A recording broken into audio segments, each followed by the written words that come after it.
One of the things Em and I talked about a lot before we launched this in the fall of 2020 was, what do we do about the question of climate change and the impending challenges of it, especially given that of all the panoply of problems that are besetting the world and humanity today, the one that seems to fill people with the greatest amount of chronic agita is climate change. And I think this book that you have both created is a way of trying to help people through that despair toward the possibilities. So maybe just tell us a little bit about what you learned in compiling the essays in this book, and why both of you individually and together feel that, in fact, current trends statistically notwithstanding, that in fact there is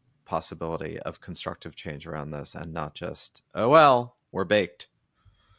What we learned when we did the book is a bunch of different things, but two things that surprised us as we worked with 20 other collaborators to pull the essays together.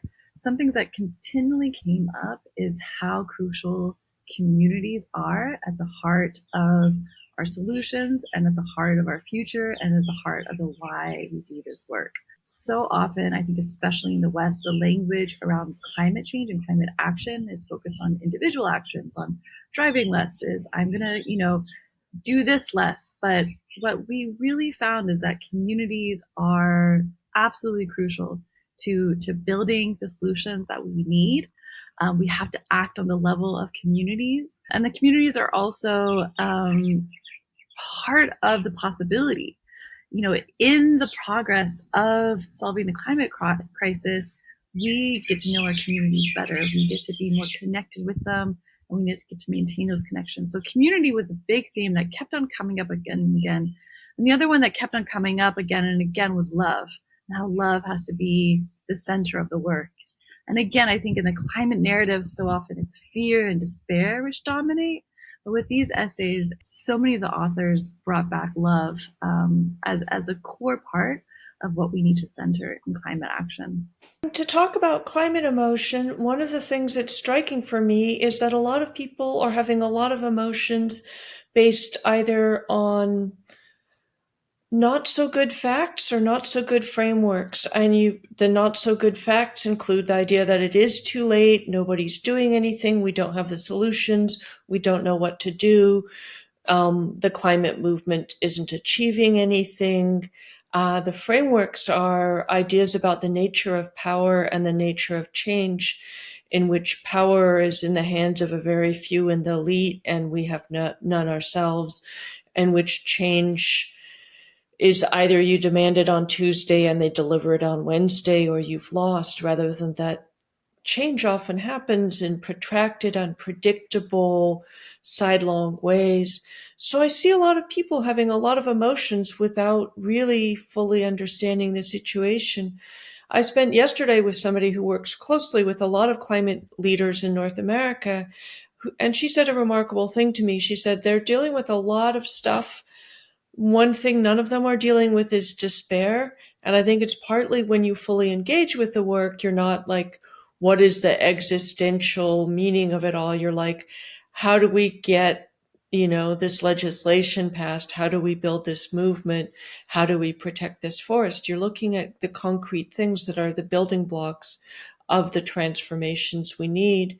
And then finally, and Thelma can speak to this better, but something that's also striking for me is people in frontlines communities, not just around climate, but in general, in my experience, tend to not be despondent, and they don't give up, because for us middle class white people in America, giving up doesn't really it's an attitude, and we will still have comfortable, safe lives. Essentially, for people on the front lines, where giving up means that your children will starve, the dictator will crush you, you will lose your ancestral lands, you will lose your culture, you will lose your life.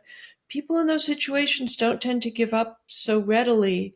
And so there's a whole other conversation that maybe we don't need to get into, both about why middle class first world people tend towards these dismal emotions and why we focus on them so much in the climate conversation.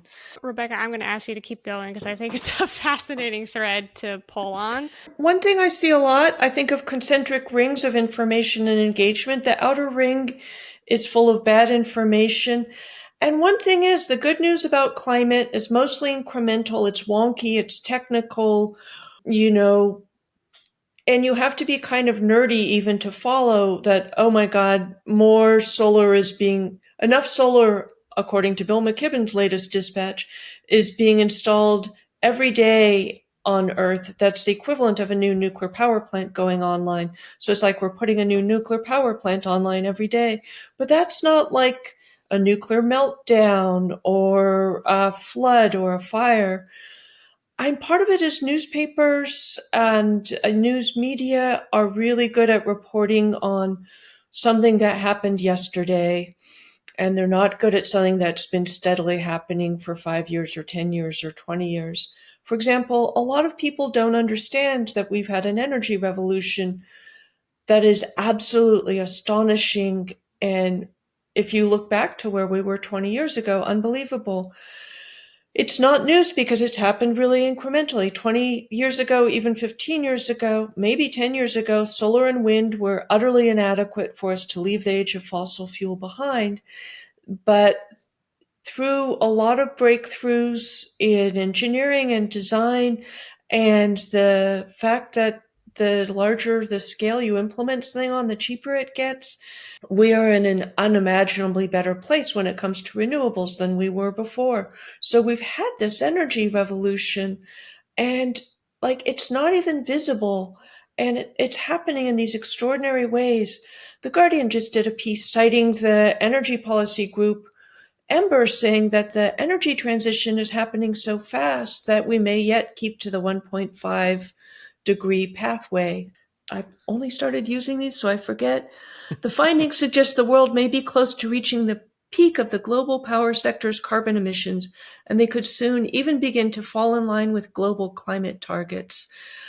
Because carbon emissions from the global electricity sector may peak this year after plateauing in the first half of the year. So there's a ton of news that's actually wildly encouraging, but either you have to add up all the climate movements that have shut down all the pipelines or all the solar that's being implemented.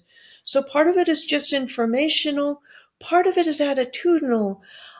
The best movie I've seen about how change works, let alone about how we respond to the climate crisis, is this movie hardly anybody's seen called To the End, that goes from the birth of the Sunrise Movement and their generation of the Green New Deal through Alexandria Ocasio-Cortez's introduction of that in Congress and her involvement through Biden's climate platform and Build Back Better to finally the passage of the Inflation Reduction Act, which is not nearly as great as the Green New Deal, but without the Green New Deal, it might not exist. So it gives you this larger picture of how change happens. But there's this beautiful moment in it where there's a guy who I think was the communications director for the Sunrise Movement. He's unloading a station wagon in a warehouse that's clearly part of a movement. And he says, people aren't doing anything, come up to me and ask me how we're going to win and tell me that my strategy is wrong, etc. And I just look at them and say, help me unload this car. And I love that because it's so much like you can kind of sit home thinking abstract thoughts about how do we get to the mountaintop? Oh, that mountain is unclimbable. Or you can put on your little backpack and rope yourself in with other climbers and take a step and take another step or help somebody climb or, fix an anchor for them.